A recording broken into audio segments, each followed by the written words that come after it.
నమస్తే, welcome to Shri paper news. ముందుగా headlines. Postal ballot లెక్కింపుపై కేంద్ర ఎన్నికల సంఘం వివరణ. ఆర్ఓసీ లేకున్నా తిరస్కరించవద్దని వెల్లడి. ఏపీ పోలీసు అధికారులు బరితెగించి ప్రవర్తిస్తున్నారని ఆరోపించిన మాజీ మంత్రి పేర్ని నాని. పోలింగ్ ఆగినట్టు ప్రిసైడింగ్ ఆఫీసర్ లాగ్ బుక్ లో ఎందుకు రాయలేదని ప్రశ్న. పోలింగ్ రోజున పిన్నెల్లి స్వగ్రామం కండ్లగుంటలో దారుణకాండ. టీడీపీ ఏజెంట్ మాణిక్యాలరావు పైన, అతడి కుటుంబీకులపైన పిన్నెల్లి వెంకటరామిరెడ్డి దాడి. ఏపీలో సార్వత్రిక ఎన్నికల పోలింగ్ పూర్తి కాగా జూన్ 4వ తేదీన రాష్ట్ర వ్యాప్తంగా పార్లమెంట్, అసెంబ్లీ ఎన్నికలకు సంబంధించిన ఓట్ల లెక్కింపు ప్రక్రియ జరుగుతుంది. ఈసారి ఎన్నికల్లో గతం కంటే ఎక్కువగా పోలింగ్ శాతం నమోదైంది. అదేవిధంగా పోస్టల్ బ్యాలెట్ ఓట్లు కూడా రికార్డు స్థాయిలో నమోదయ్యాయి. సుమారు 5,40,000 మంది పోస్టల్ బ్యాలెట్ వినియోగించుకున్నారు. పోస్టల్ బ్యాలెట్ లెక్కింపు విషయంలో ఈసీ పలు కీలక సూచనలు చేసింది. పోస్టల్ బ్యాలెట్ ఓట్ల లెక్కింపుపై ఎన్నికల కమిషన్ కీలక సూచనలు చేసింది. ఈసీ మార్గదర్శకాలను అన్ని జిల్లాల ఎన్నికల అధికారులకు సీఈఓ ముఖేష్ కుమార్ మీనా పంపించారు. గెజిటెడ్ అధికారి స్టాంప్ వేయలేదనే కారణంతో పోస్టల్ బ్యాలెట్ ను చెల్లని ఓటుగా పరిగణించవద్దని ఈసీ ఆదేశాలు జారీ చేసింది. ఫామ్ 13A పై ఆర్ఓ సంతకం సహా పూర్తి వివరాలు నింపి ఉంటే స్టాంప్ లేకపోయినా ఆ బ్యాలెట్ చెల్లుబాటు అవుతుందని ఈసీ స్పష్టం చేస్తుంది. పోస్టల్ బ్యాలెట్ పేపర్ పై ఆర్ఓ సంతకంతో సహా బ్యాలెట్ ను ధృవీకరించేందుకు రిజిస్టర్తో సరిపోల్చుకోవాలని వెల్లడించింది. Postal ballot cover form C పై ఓటర్ సంతకం లేదని బ్యాలెట్ ను తిరస్కరించరాదని వెల్లడించారు. ఫామ్ 13A ఓటర్ సంతకం లేకపోయినా, గెజిటెడ్ అధికారి సంతకం లేకపోయినా, బ్యాలెట్ సీరియల్ నెంబర్ లేకపోయినా బ్యాలెట్ తిరస్కరించరాదని తెలిపింది. పోస్టల్ బ్యాలెట్ పేపర్ పై నిబంధనల ప్రకారం ఓటు నమోదు చేయకపోయినా ఆ ఓటు తిరస్కరణకు గురి అవుతుందని ఈసీ స్పష్టం చేశారు. కూటమి నేతలు కోరిన అధికారులనే నియమిస్తున్నారు. హింస జరిగిన తర్వాత కూడా పోలీసులు స్పందించలేదు. అధికారులు బరితెగించి ప్రవర్తిస్తున్నారు అంటూ వైసీపీ నేత మాజీ మంత్రి పేర్ని నాని ఆగ్రహం వ్యక్తం చేశారు. ఎస్పీతో సహా అధికారులకు పిన్నెల్లి ఫిర్యాదు చేశారని, టీడీపీ దాడులు చేసిన పోలీసులు పట్టించుకోలేదంటూ ఆరోపించారు. వైసీపీ నేతలపై ఏకపక్షంగా కేసులు పెడుతున్నారని, పాల్వాయి గేట్లో దౌర్జన్యం జరిగితే అడ్డుకోలేదన్నారు. వైసీపీ కార్యాలయంలో ఏర్పాటు చేస్తున్న విలేకరుల సమావేశంలో మాజీ మంత్రి పేర్ని నాని మాట్లాడుతూ టీడీపీ నేతలు హత్యాయత్నం చేస్తే పోలీసులు ఎందుకు కేసులు పెట్టలేదంటూ ప్రశ్నించారు. అసలు ముద్దాయిలను వదిలేస్తున్నారు, తప్పు చేయని వారిపై కేసులు పెడుతున్నారంటూ ఆరోపించారు. పిన్నెల్లి ఈవీఎంను ధ్వంసం చేస్తే 13వ తేదీని ఎందుకు ఫిర్యాదు చేయలేదు? డీజీపీకి సిటీ ఇచ్చిన నివేదికలో పిన్నెల్లి ప్రస్తావన కూడా లేదు అంటూ వారు పేర్కొన్నారు. పిన్నెల్లిని హత్య చేయాలని టీడీపీ ప్రయత్నిస్తుందని, టీడీపీ కుట్రలకు పోలీసుల సహకారం ఉందంటూ ఆరోపించారు. హత్య చేయాలనే ఆలోచనతో ఎమ్మెల్యే ఇంటి దగ్గర బలగాలను తొలగించారంటూ పేర్ని నాని పేర్కొన్నారు. పిన్నెల్లికి హాని జరిగితే ఐజీ, ఎస్పీ, డీజీపీదే బాధ్యత అంటూ పేర్కొన్నారు. టీడీపీ నేతలతో కలిసి ఎస్ఏ నారాయణస్వామి కుట్రలు చేశారని అన్ని ఆధారాలతో చెబుతున్నామన్నారు. డీజీపీ విచారణ జరిపించాలంటూ ఆయన కోరారు. పోలీస్ వ్యవస్థ ఎట్లా అయిపోయిందంటే, ఒక కంటికేమో కాటుకు పెడతారు, మరొక కంట్లోనేమో కారం పోస్తారు. ఇది పోలీసు వ్యవస్థ. ఈ రకమైనటువంటి అధికారుల బరితెగింపు మనం చూస్తున్నాం. పోలింగ్ రోజు హింసకు సంబంధించి హింస జరుగుతుంది అని చెప్పినా పట్టించుకోలేదు. హింస జరిగిన తర్వాత ఏకపక్షంగా వైఎస్ఆర్ కాంగ్రెస్ పార్టీ మీద, టీడీపీ మీద ఎఫ్ఐఆర్లు నమోదవుతాయి, కానీ సెక్షన్ల తేడా ఉంటాయి. వైఎస్ఆర్ కాంగ్రెస్ పార్టీ కార్యకర్తలనేమో వేటాడతారు.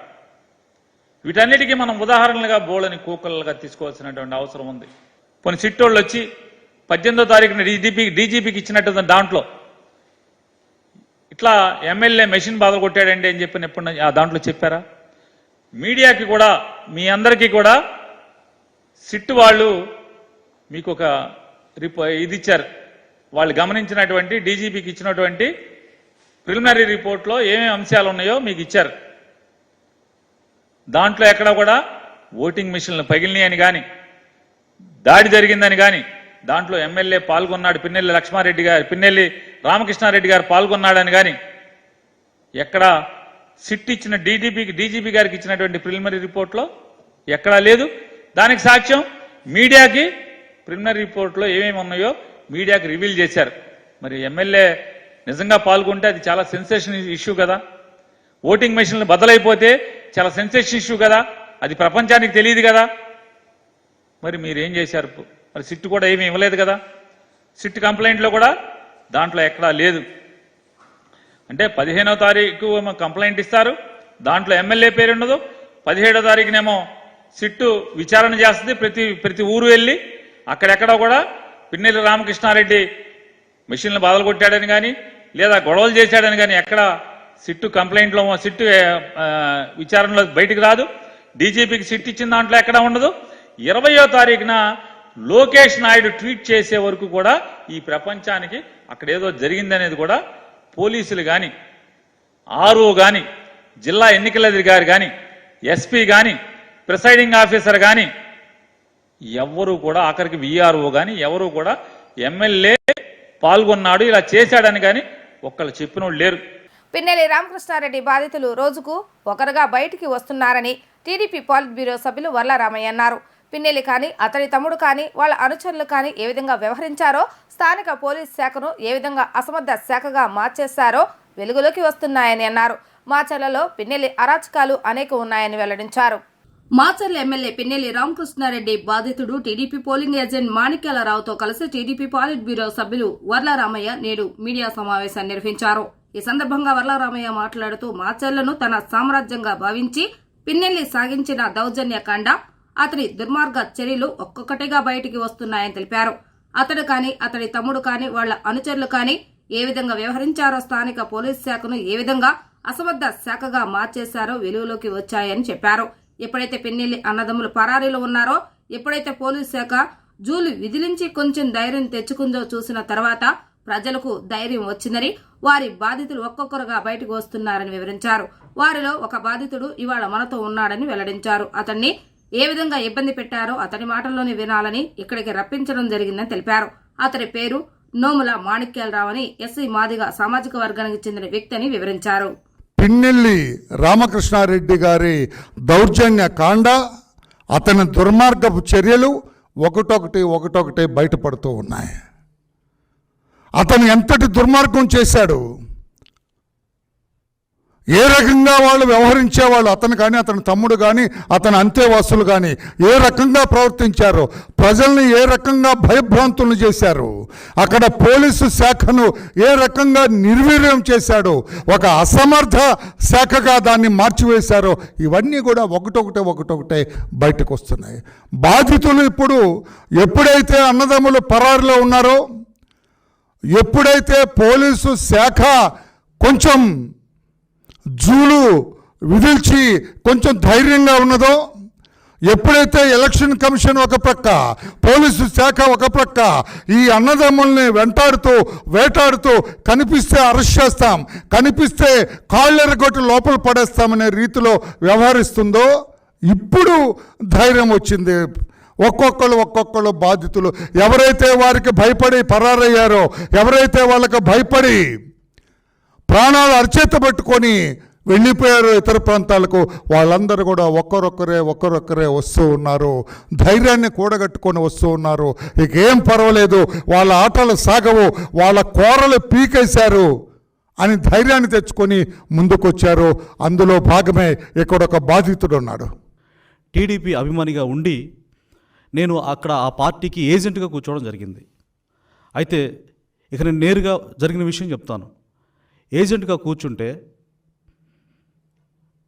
పిన్నెల్లి వెంకటరామరెడ్డి గారు, ఎమ్మెల్యే రామకృష్ణారెడ్డి తమ్ముడు, డైరెక్ట్గా పోలింగ్ బూత్లో నేను కూర్చున్న 114 పోలింగ్ బూత్లోకి వచ్చి, ఎరా మాదిగ నా కొడక, నీకు మాకు వ్యతిరేకంగా నువ్వు పోలింగ్ బూత్లో ఏజెంట్గా కూర్చునేంత ధైర్యమారా నీకు, ఎన్ని గుండెలరా నీకు, నియోజకవర్గం ఏమంటే గడగడ వణికిపోతుంది, ఎంత ధైర్యం రా నీకు అని చెప్పి నానా దుర్భాషలాడాడు. ఆ ఆడే క్రమంలో ఇంకో అతను పక్కనే వచ్చి, ఆయన 300 మంది వచ్చాడు, బయట మొత్తం మంది మార్బలం ఉన్నారు ఆయుధాలతోటి. అలాగే అతనెమ్మటి లోపల బూత్లోకి 6 వ్యక్తులు వచ్చారు. ఆ 6 వ్యక్తుల్లో ప్రధానంగా దేశిరెడ్డి నాసరెడ్డి అనే ఒకడు నన్ను, అరే నా కొడక నిన్నే అనేది వినిపిస్తుందా, నీకు అర్థమవుతుందా, ఈరోజు సాయంత్రం 5 గంటల లోపు నీ డెడ్ బాడీ ఉంటుంది, నీకే ఇక నువ్వు పోలింగ్ బూత్ వదిలిపెట్టి వెళ్ళే ప్రసక్తే లేదు, నీ శవమే వెళ్ళొద్ది, 5 గంటల లోపు నిన్ను చంపి ఏట్లో పడేస్తాను నా కొడక అని చెప్పి నానా భాషలు తిట్టారు. నేను ప్రశ్నించాను, ఏం భయపడలేదు, ఎందుకంటే నాకున్న స్వేచ్ఛనే కదా, నేను ఏం తప్పు చేశాను, ఎందుకు నన్ను ఇట్లా మీరు నన్ను దుర్భాషలు ఆడుతున్నారు, బెదిరిస్తున్నారు అని అంటే, అప్పుడు ఎరా నా కొడక, ఇక్కడ మా ఊర్లో ఎన్ని గుండెలు నీకు అని చెప్పి మళ్ళా వెంకటరామరెడ్డి షర్టు పట్టి లాగి ఈడ్చే ప్రయత్నం చేశాడు. నేను మళ్ళీ వెంటనే విదిలించుకొని ఎమ్మటే అక్కడ కూర్చొని, తర్వాత అక్కడ వెబ్కాస్టింగ్ జరుగుతుంది, సమస్యాత్మకమైన ప్లేసుల్లో వెబ్కాస్టింగ్ జరుగుతుంది. అక్కడ నా ఆవేదన చెప్దాం, పోలింగ్ అధికారులు వింటారు, తర్వాత వీడియో ఫుటేజ్ తెలిసిపోతుందని చెప్పేసి కెమెరా దగ్గరికి వెళ్తే అక్కడ ఫస్ట్ నుంచి పవర్ లేదు, వెబ్కాస్టింగ్ పనిచేయట్లేదు. పోలింగ్ అధికారులు నేను అడిగాను, సార్ ఇక్కడ పనిచేయట్లేదు, నాకు ఇట్లా సమస్య ఉందని అంటే ఏం చేయలేక నిశ్చేష్లు అయిపోయి, మేమేం చేయలేము బాబు, అక్కడ వాళ్ళని ఎదిరించలేము, దయచేసి మమ్మల్ని మీరు ఏం అనొద్దని చెప్పేసి అక్కడ పోలింగ్ అధికారి పిఓ గారు, ఏపీఓ గారు, అక్కడున్న సిబ్బంది కూడా ఏం చేయలేని నిస్సహాయ పరిస్థితి. ఇసుక కొరత తీవ్రంగా వేధిస్తుందని, ధరలు రెట్టింపు కావడంతో భవన నిర్మాణ పనులు లేక కార్మికులు తీవ్ర ఇబ్బందులు పడుతున్నారని సిపిఎం రాష్ట్ర కార్యదర్శి వర్గ సభ్యులు సిహెచ్ బాబురావు పేర్కొన్నారు. ఎన్నికల కోడ్ పేరుతో అభివృద్ధి పనులు ఆగిపోయాయని, బిల్లులు రాక గుత్తేదారులు పనులు చేయటం లేదన్నారు. మరోవైపు ముహూర్తాలు లేక క్యాటరింగ్, ఇతర పనులు తగ్గాయని, చేతి వృత్తుల వారికి పనులు లేకుండా పోయాయని ఆవేదన వ్యక్తం చేశారు. పాయికాపురంలోని వడ్డెర కాలనీలో సెంట్రల్ నియోజకవర్గ సిపిఎం అభ్యర్థి బాబురావు పర్యటించారు. ఈ సందర్భంగా ఆయన మాట్లాడుతూ ఎన్నికల కోడ్ పేరుతో అభివృద్ధి పనులు ఆగిపోయాయని, బిల్లులు రాక గుత్తేదారులు పనులు చేయటం లేదన్నారు. మరోవైపు ముహూర్తాలు లేక క్యాటరింగ్, ఇతర పనులు తగ్గాయన్నారు. చేతి వృత్తుల వారికి పనులు లేకుండా పోయాయని, ఉపాధి లేక అసంఘటిత కార్మికులు, చిరు వ్యాపారులు ఇబ్బందులు పడుతున్నారని పేర్కొన్నారు.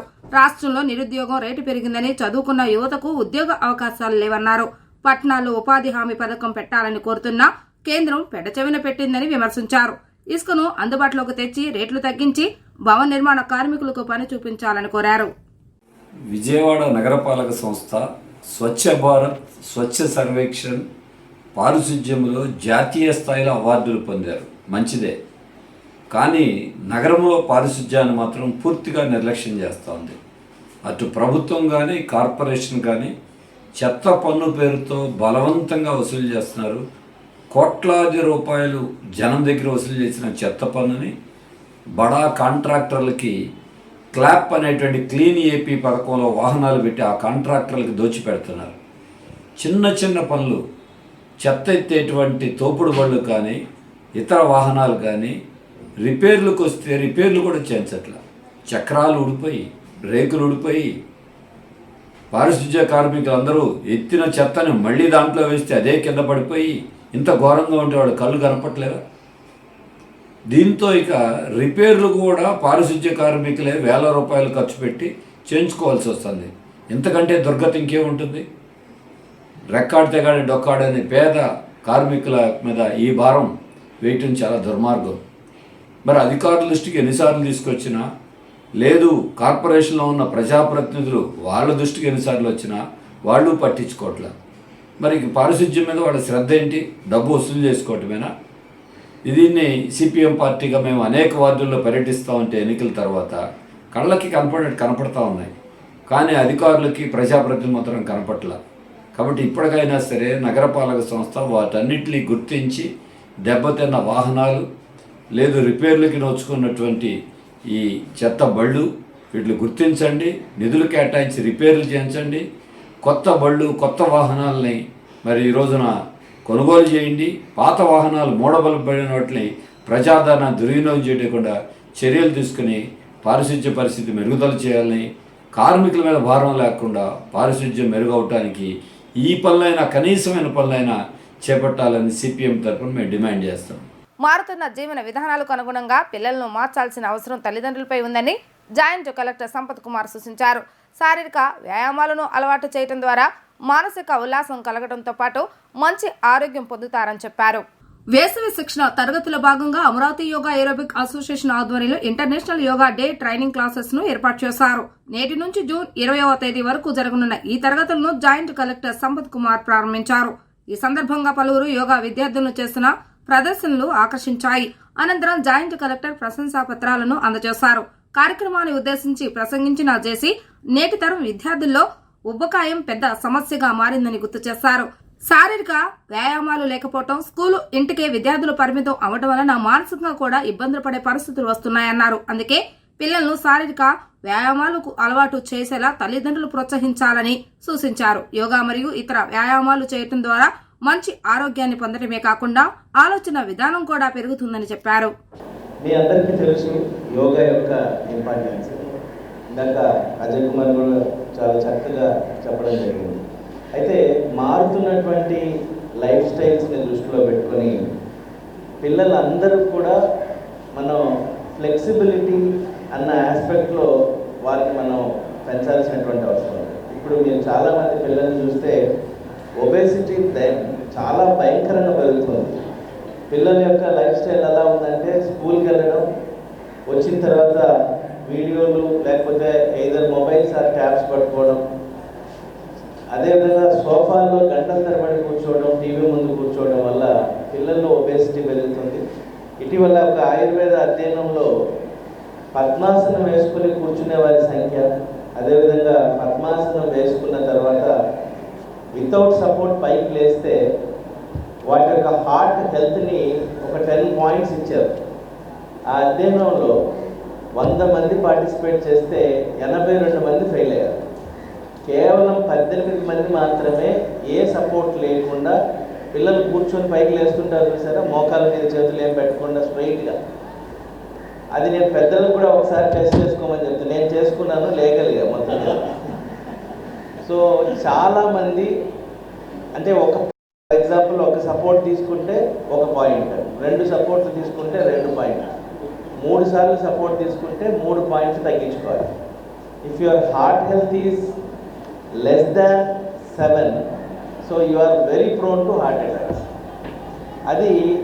ఇది ఆయుర్వేదం కూడా అత్యంత సైంటిఫిక్ అండ్ సాంకేతికమైనటువంటి సబ్జెక్ట్ అని మీ అందరికీ తెలుసు. టీడీపీ పాలిట్ బ్యూరో సభ్యులు టాలీవుడ్ అగ్ర కథానాయకుడు నందమూరి బాలకృష్ణ తెలంగాణ ముఖ్యమంత్రి రేవంత్ రెడ్డిని మర్యాదపూర్వకంగా కలిశారు. హైదరాబాద్ జూబ్లీ హిల్స్లోని సీఎం రేవంత్ రెడ్డి నివాసానికి వెళ్లిన బాలకృష్ణ పుష్పగుచ్చాన్ని అందించి సీఎంతో సమావేశమయ్యారు.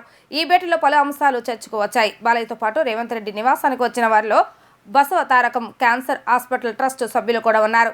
కాగా బాలకృష్ణ రేవంత్ మధ్య సమావేశంలో ఏపీ రాజకీయాలు కూడా ప్రస్తావనకు వచ్చినట్లుగా తెలుస్తుంది. రేవంత్ రెడ్డి సీఎం అయ్యాక గత డిసెంబర్లోనూ బాలయ్య ఆయనను కలిసి శుభాకాంక్షలు తెలియజేశారు. వైసీపీ అధికారంలోకి రాదని అర్థమైన జగన్ కౌంటింగ్ రోజు ఆర్వోలను భయభ్రాంతులకు గురి చేసి లొంగ తీసుకోవాలని మోసాలు కుట్రలు చేసేందుకు సకల శాఖ మంత్రి సజ్జల రామకృష్ణారెడ్డి నేతృత్వంలో వ్యూహరచన చేశాడని సోషల్ డెమోక్రటిక్ ఫ్రంట్ రాష్ట్ర అధ్యక్షులు తెలుగుదేశం రాష్ట్ర నాయకులు మాదిగని గురునాథం అన్నారు. జూన్ 4వ తారీఖున జరగబోయే కౌంటింగ్లో వైసీపీ చేయబోతున్న కుట్రలపై మాదిగని గురునాథం గురునానక్ కాలనీలోని విజయవాడ పార్లమెంటు కార్యాలయం ఎన్టీఆర్ భవన్లో మీడియా సమావేశాన్ని నిర్వహించారు. ఈ సందర్భంగా ఆయన మాట్లాడుతూ ఒక ఛాన్స్ అంటూ అధికారంలోకి వచ్చి నియంతలా పాలించిన జగన్కి రాష్ట్ర ప్రజలందరూ ఓటుతో బుద్ధి చెప్పారని అర్థమైందన్నారు. అందుకే గతంలో సెంట్రల్ నియోజకవర్గంలో ఆర్వోలను లొంగ తీసుకొని టీడీపీ ఎమ్మెల్యే అభ్యర్థి బొండ ఉమామహేశ్వరరావు గెలిచినా ఓడిపోయినట్లు మోసపూరితంగా ప్రకటించినట్లుగా ఈసారి భారీ స్థాయిలో ఆర్వోలను భయభ్రాంతులకు గురి చేసి లొంగ తీసుకుని గెలిచేందుకు కుట్రలు చేస్తారని తీవ్ర స్థాయిలో మండిపడ్డారు. జగన్మోహన్ రెడ్డి గారు మొదటి నుంచి కూడా ఈ ఆర్వోల్ని ఎట్లా మనం మేనేజ్ చేసి క్రూషియల్గా ఉన్నటువంటి నేపథ్యంలో ఓట్లన్నీ కూడా తారుమారు చేసి ఈవీఎం ప్యాక్లు ఇచ్చినటువంటి స్లిప్పులు ఏ విధంగా తేడా చూసుకోవాల్సినటువంటి బాధ్యత ఈ రోజున ఎలక్షన్ కౌంటింగ్లో ఉండేటువంటి ఏజెంట్ల మీద ప్రత్యేకంగా ఉంది. అక్కడ ఉన్నటువంటి ఆర్వోల్ని ప్రతి నిమిషం ప్రశ్నించాల్సినటువంటి బాధ్యత ఈ యొక్క కౌంటింగ్ ఏజెంట్ల మీద ఉంది. అక్కడ ఏజెంట్లు భయప్రాంతం చేయడం కోసం తను పోలీస్ వ్యవస్థని అక్కడ ఉన్నటువంటి వైఎస్ఆర్ శ్రేణుల్ని సమాయత్తం చేస్తా ఉన్నాడు. ఆ సమాయత్తం చేయడం ఎట్లా అంటే మాబ్ ఆపరేషన్ చేయబోతా ఉన్నాడు. ఆ మాబ్ ఆపరేషన్ అంటే మనందరికీ తెలిసినటువంటి అంశమే. సామపేద దండోపాయ యుద్ధం చేసేటప్పుడు అస్త్ర శస్త్రాలు ఉపయోగించిన నేపథ్యంలో చివరికి అతను ఎదుటి వాళ్ళని హతమార్చడానికైనా సిద్ధపడతాడు అధికారం కోసం. అటువంటి ప్రక్రియ ఈ రోజున జరగబోతా ఉంది ఆంధ్రప్రదేశ్లో. ఆల్రెడీ తెలుగుదేశం పార్టీ గణనీయమైనటువంటి మెజారిటీతో ప్రజలందరి యొక్క ఓట్లతో గెలుపు నిక్షిప్తమై ఉంది. దాన్ని ప్రకటించడమే తరువాయి. అందువల్ల ఒకటే చెప్తా ఉన్నా, జగన్మోహన్ రెడ్డి గారు తస్మా జాగ్రత్త. రేపు నువ్వు అటువంటి ప్రక్రియ నీ చేతిలోకి తీసుకొని ఆర్వోల్ని ఏదన్నా మేనేజ్ చేద్దాం అనుకుని కొంతమంది అనుకుంటే, మొన్న చంద్రబాబు నాయుడు గారు రాజమండ్రిలో నువ్వు జైలుకు పంపించినప్పుడు రిలీజ్ అయ్యి బయటకు వచ్చిన తర్వాత ఆంధ్రప్రదేశ్లో ఉవ్వెత్తున ఎగిసిపడినటువంటి కడల తరంగం లాగా ఒక ప్రజాస్వామ్యంలో కాపాడుకోవడం కోసం చంద్రబాబు నాయుడు గారి కోసం ప్రజలంతా కూడా రాత్రులంతా నిద్రపోకుండా పొద్దున 11 దాకా ఎట్లా పహారా కాసి అతనికి స్వాగతం చెప్పారో అట్లా నీ యొక్క ప్రక్రియని ప్రజలంతా వెల్లువలాగా వచ్చి అడ్డుకోబోతా ఉన్నారు.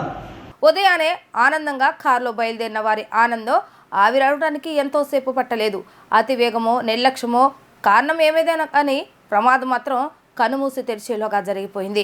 గమ్యస్థానానికి చేరేలోపే కారులోని 4 వ్యక్తులు తిరిగి రాని లోకాలకు పయనమయ్యారు. ఏం జరిగిందనేది కూడా తెలియకముందే కనుమూశారు.